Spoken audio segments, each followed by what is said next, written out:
Welcome back sa aking channel. Girlfriend ni Jimwell Pacquiao na si Carolina nanganak na sa kanilang first baby. Jimwell hindi matumbasan ang saya.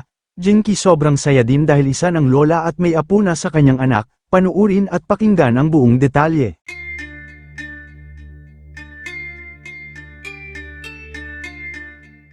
Hindi nga matumbasan ang saya ni Jimwell Pacquiao dahil finally naisilang na ng kanyang asawa na si Carolina ang kanilang first baby. Isinilang ang kanilang baby sa hospital sa Amerika sa Los Angeles, California. Makikita sa ibinahaging larawan ng kanyang mommy na si Jinky Pacquiao ang ilang mga larawan kung saan makikita na nandoon din ang ilang pamilya ni Carolina, na makikitang masayang-masaya din para sa kanilang apo.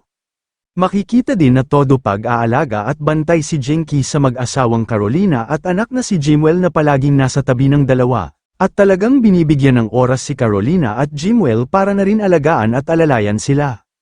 Lubos din ang pasasalamat ni Jinky sa itaas dahil naging safe ang panganganak ni Carolina sa kanyang first apo. Sa ngayon ay hindi pa nila ipinapakita sa publiko ang baby, pero makikita naman sa kanilang mukha ang kaligayahan at mukhang malusog at healthy ang baby ng isilang ito. Sa ngayon ay mukhang magtatagal pa sa Amerika ang mag-asawang Pacquiao upang alalayan si Jimwell at Carolina, upang turuan na rin kung paano nga ba mag-alaga ng isang baby. Narito naman ang video ng mga ilang kaganapan sa Hospital Los Angeles, California, kung saan nanganak ang asawa ni Jimwell na makikitang masaya ang lahat.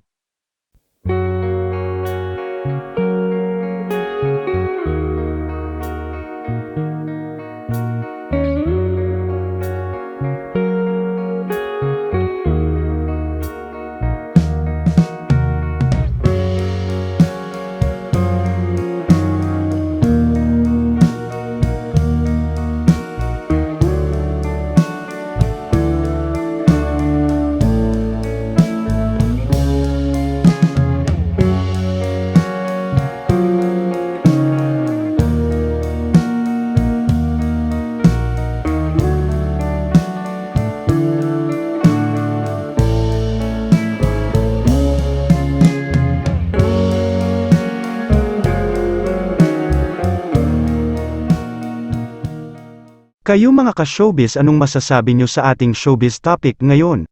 Kung may opinion kayo ay magkomento lang kayo sa aking comment section. At syempre kung bago pa lang kayo sa aking channel ay mag-subscribe na kayo para lagi kayong updated sa mga showbiz trends na ina-upload ko. Maraming salamat po.